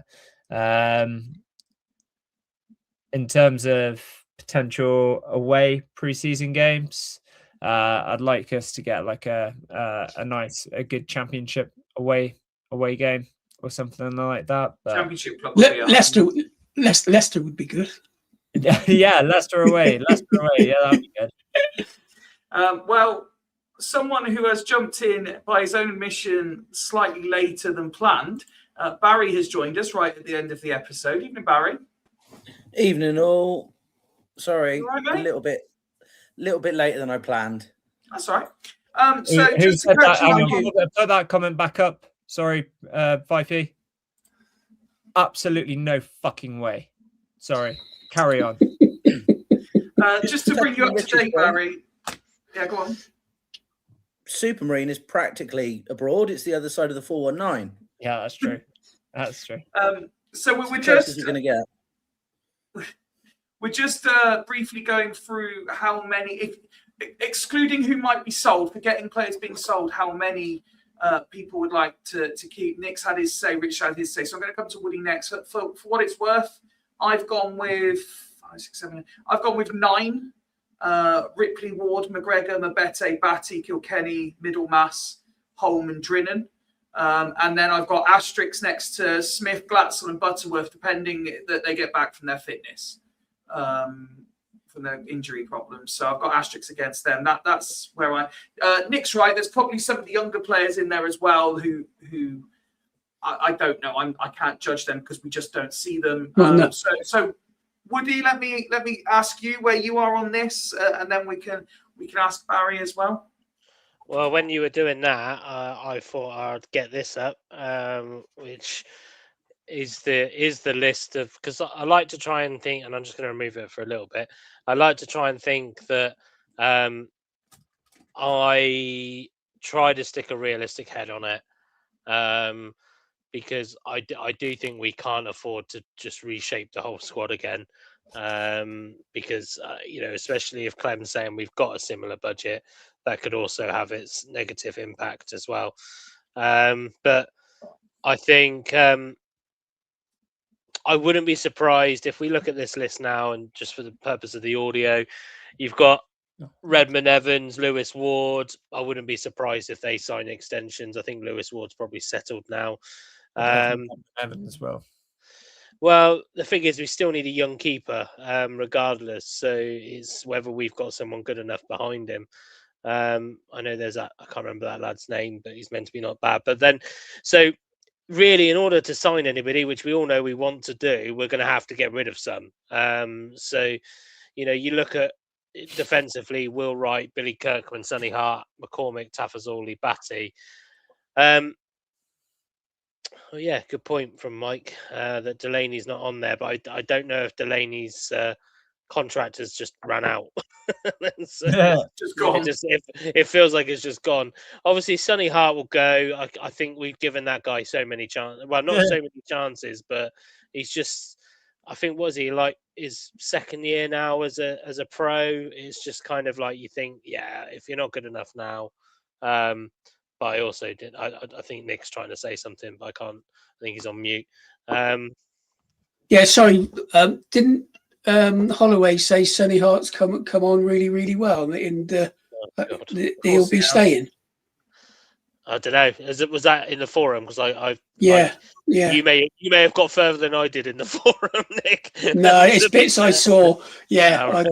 yeah, it's just bits I picked up. So yeah, I mean, obviously, Swindon. yeah. If he I think as much as I wasn't necessarily a big hater or a lover of Will Wright, I think his time might be up now, and I think he'll feel it's up. But out of those, if we're looking at who we want to, give new contracts to, I know there's doubts about him, but I do feel like Taffer's all he could offer something. Ollie Clark's the big question mark for me because there's no doubt that we are a better team with him in it. But second man out the door for me. But there is a reliability issue. I liked Harry Smith before he got injured, so kind of agree with you, Fifey, on that. A bit of an asterisk. I also like Danny Butterworth before he got injured. And we got to be honest with Harry Smith and Butterworth. I know Butterworth maybe slightly more, but they're not really injury-prone players. These are significant injuries they picked up this season, which unfortunately do happen.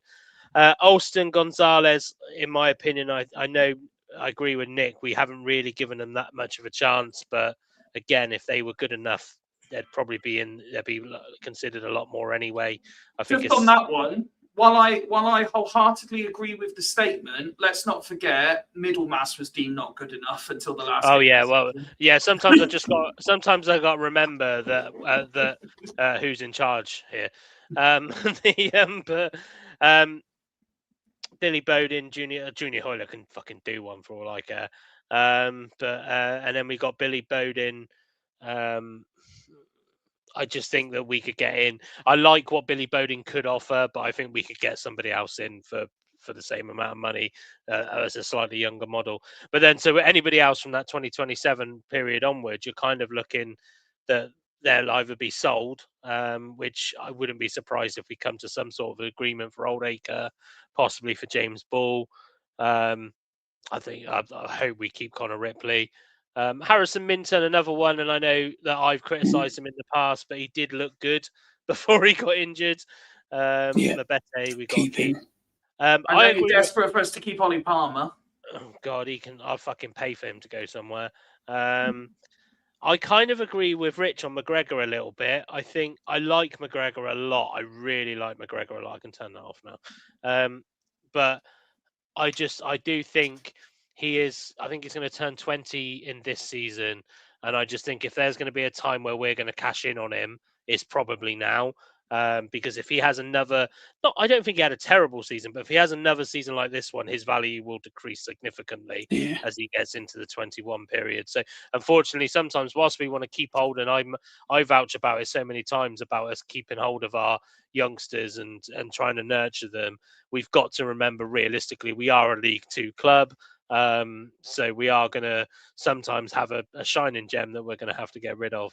I'd offer Glatzel a new contract now, but he's all right for another season anyway. Because again, picked up a nasty injury. It wasn't like an injury-prone injury, and there's no doubt that. Well, as I joked about last week, in my opinion, our form went down when he got injured. But yeah, there's a few others, but the thing is a lot of the players that are on longer term contracts, with the exception of Drinan, I don't really see clubs paying much money for. So we're in that dilemma now where, like you said, rightly so, Fifey, earlier, that we did that kind of non-Swindon thing with the exception of Jake Wakelin, where we kind of go, we'll smack a big contract on you, but actually sometimes it's harder to get rid of players when they are on those contracts, even if we thought at the time they were a promising prospect. So I think now I've kind of had a week to dilute the Chesterfield result and the fact we're not in the playoffs. I think my sensible head is taking over a little bit. And I think I kind of agree with what Nick was, I think, alluding to and saying that we don't, in my opinion, want to lose too many players, because we're just be in this reshaping again. And you know what will happen? We'll lose all of those players, and then this will be our worst summer transfer window, and we won't sign anybody until the end of August, and we'll already have lost 4 games. So, yeah, I'd like to think that if we realistically look at, and it might be stats driven, some of our better players might perform better with different players around them. Okay. Barry, let's bring you into the conversation. Just kind of brief overview, overriding thoughts and emotions at the end of the season. Any particular season highlights, and what just players? Getting this up again for Rich. And what players do you think we need to build around for next year? I think it's going to be a really off kilter comment, but I think January will be our key transfer window. As long as we get rid of the not so much useless, but the players that haven't worked out over the whole year. Right. So you will Wright, get rid of him. Oldacre, as much as I hate to say it, get rid of him. As long as we can keep a core going, because they've proved that they can play as a team. We know they can. They just can't do it consistently. So I think January will be the key to bring the players in, and hopefully we get a good start, because it's where it fell apart this year. So as long as the recruitment is better in January than we've had this year, that'll be all right. But this year for me, it started off wonderfully. It was lovely, and it just turned into a bit of a chore, really. It was not the most enjoyable thing to do. Like Rich said, at no point did it feel exciting to be turning up at the county ground. Yeah, you just knew what was going to happen straight away. It was just going through the motions from sort of the end of November, early December. And it was just a long, long slog with nothing at the end of it. Okay. Let's, before we pass the 2-hour mark, let's turn our attentions then, and we'll speak to the guys about what's about to happen, because as we've been talking about for weeks now, we have a very, very, very exciting end to the season. But as Bassett and Caution continue to press for this title, there's the league table as it stands now, with Bassett sitting on top on goal difference by 11. 2 games to go, and Bassett are at home. It's their final home game of the season. They play mid-table Bath, for those of you who are a better dialect than me. But Rich, let's start with your side, because Caution have a very, very, very interesting looking fixture against Bitton, who, despite on the graphic showing us 4th, the eagle-eyed will notice they still have a game in hand. Yeah. Oh, I was going to say, can you take the? Yeah, there you go. Yes, Beaton, as me and Woody like to refer to them as Beaton. Big game. Obviously, they're still within the chances of gaining the title as well, especially the fact that they've got Brislington next week as well, midweek, which would be, if they were to beat us on Sunday, would be a great opportunity for them to get some goals past Brislington as well, because their season is pretty much done.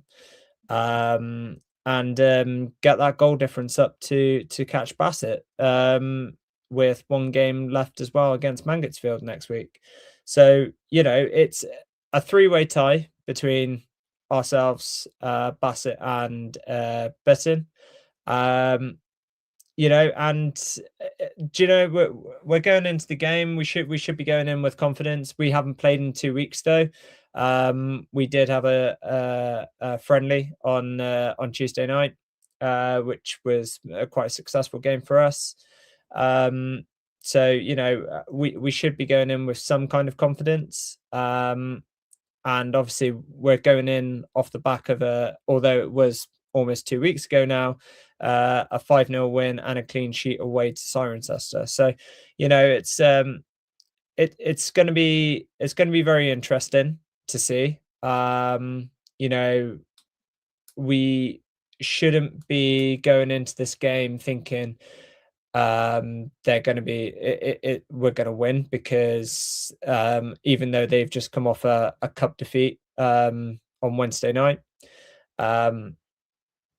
even though they had a strong side out and played 120 minutes, they're going to be fighting for it now. They're going to want to come back. They're going to want to send a message to say that they're still not out of this title race. So, but for us, it's about getting retribution. They beat us earlier on in the season, and we still got that fighting chance and hopefulness that the team above us drops points. I do think, though, even if one of us wins, or well, if we beat Bitton on Sunday, but Bassett don't drop points, I think that is the season done.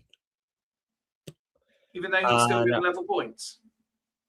Yeah, I'm not convinced. Well, I think given the size of the goal difference and the fact that they've got bottom of the league, Polton, or second from bottom, Polton, next Sunday as well, even though we've got Stockwood, I would probably I think it would be safe to say that they would have won the league if they beat Bath on Sunday. Okay. But again, just to build on that, though, I think for us now, we're going into this game with it's out of our hands. So we're going in with no real pressure. Obviously, we want to finish off the season well, and obviously have that hopefulness that results go our way elsewhere. But we're going into this game against Bitton wanting to win, but with no pressure.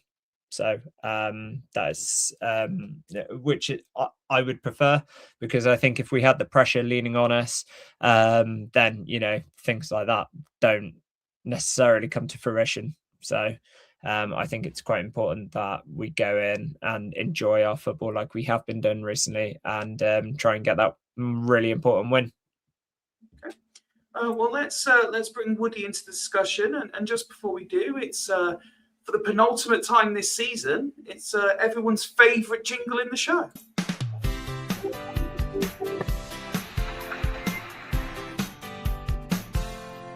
Woody's Women's Football Pick of the Week. Bassett, Swindon, and Corsham to see. One big match, the spotlight's clear. Your fixture focus starts right here. Woody's Pick of the Week. I need to try and find the original audio to that to try and change the ending. So as Rich said there, Woody, massive game for both Corsham and Bitton. Bit of a reference to what's going on with our friends over at Bassett as well. So where are you going with pick of the week? I will just say, first of all, well done first, if that's all right, to Bassett's pay donation entry last week. I think I got a message from Lally because he obviously watched us, because he asked about a question on FRI, and he a fantastic £278 raised for the Prospect Hospice in last week's game, which is fantastic. So well done Bassett on that one. Pick of the week. So two massive games. There's no doubt about it. They are two massive games. It depends what you're after, really. I'll tell you what my pick of the week will be, but it's if you're after what a game that both games have the potential to get a little bit nasty. But if you're looking if you're looking a bit of dugout rivalry, you probably want to go to the Bassett game. But if you're looking for a bit of a game that means something, then I would definitely say the Corsham. Corsham is probably my pick of the week because of how much is lying on it. I think Rich whilst I hope his team doesn't hear him say that they would rule themselves out. I think, hang on a minute. Whoa. I did not say that. They were not my words. That was not my words. Okay, all right. It wasn't exactly your words. No, I did not say that. But I'm sure everybody else on the panel would concur that you basically said if Bassett don't win, manage to avoid defeat this week, the title race is over. It's basically managed to avoid defeat. Well, no, if they draw, then it's us. You don't win. Yeah, but you said and then, okay, if we don't win, yeah. But yeah, either way. But I think because of how much lying on it, I'm going to change my fucking mind now because Rich is being a cock. Originally, my pick of the week was Caution versus Bitten because of the amount that's on it, and obviously the Caution goalkeeper coach has caused a stink. Yeah, and Caution probably, although they still would, I think, just about they still would have a chance. Brief, very, very loose chance, but Caution do have an opportunity to kind of almost knock Bitten out of the title race realistically this weekend. I do agree with Rich, though. Bassett do have Polton, but let's not forget that Bassett also lost to Stockwood last week, so who were only 2 places above. And if I remember rightly... You've never lost to Stockwood? I've never lost to Stockwood. But if I remember rightly, I don't think Polton's only win was against Brislington. I think that was against Stockwood, if I remember rightly. So there's kind of all sorts going on down the bottom end of the table. But I say that there's 2 teams definitely going down, and that's Polton and Brislington. But yeah, they might have nothing to play for at that point. Bath City, whilst they're out of the title race, they won't go down, obviously, because they're way too many points ahead. Just based on the last time I spoke to Bath's gaffer, there's no love loss between him and them and Bassett. So I think that might be quite a tasty match as well. So, but yeah, Caution Bitten is my pick of the week. But I think you'll be entertained whichever game you go to out of the 2. I think you are in for some entertainment. And fear not, Woody, about our friends' behaviour towards you during this segment, because if you remember, he only appears on Fridays at the minute, and last week he was giving me a load of verbal for choosing to go and watch an actual game instead of going out to Caution to watch training. So I think the pressure of the running is getting to Rich as much as it was getting to Holloway. Richard Holloway. Rich Holloway is struggling to keep composure. Yeah. Well, when you've watched Swindon through and through this season, you can probably understand that. Gentlemen, it's been a pleasure to go through the highs, lows, and even lowers of the season just gone. Barry, thank you in particular for your contribution. It's been most valued this evening. Reminder, of course, as I said at the start, we're looking to do 2 Late Looms FC episodes this weekend. On Monday, we've got the STFC Content Creators Season Review before we have Mascot Tales this time next week. All that is left to say is thank you for your continued watching, listening, support over this season. Reminder, we're not going anywhere over the summer. Yes, there'll be some reduced shows, but there is still going to be plenty of FRI content all through the World Cup and beyond. And again, just on behalf of everyone at FRI HQ, thank you not just for tonight, but for everything this season. We honestly, it would be no fun doing this without what you bring to the show by getting involved. So thank you very much. But for now, from everyone at FRI HQ, have a great weekend. Good night.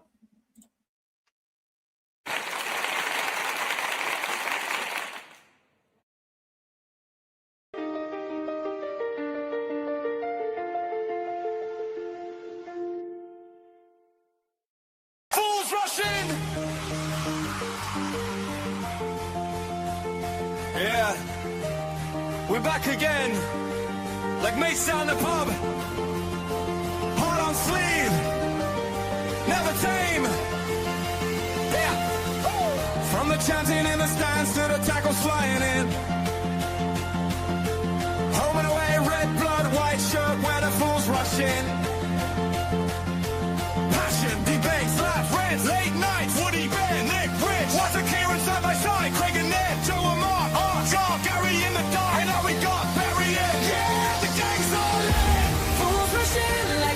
one loading. We'll make you laugh, make you cry, feel happy, feel angry inside. Fools rush in like a last minute swing, just like back in Swindon Town. We go up, we fall down.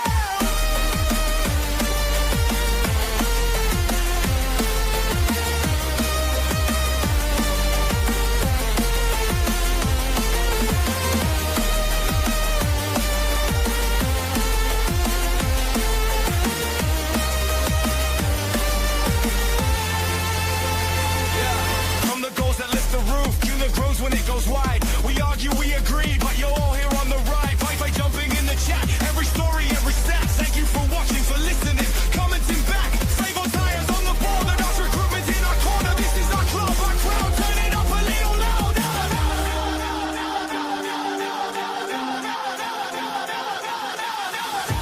Fools rush in like we're chasing one more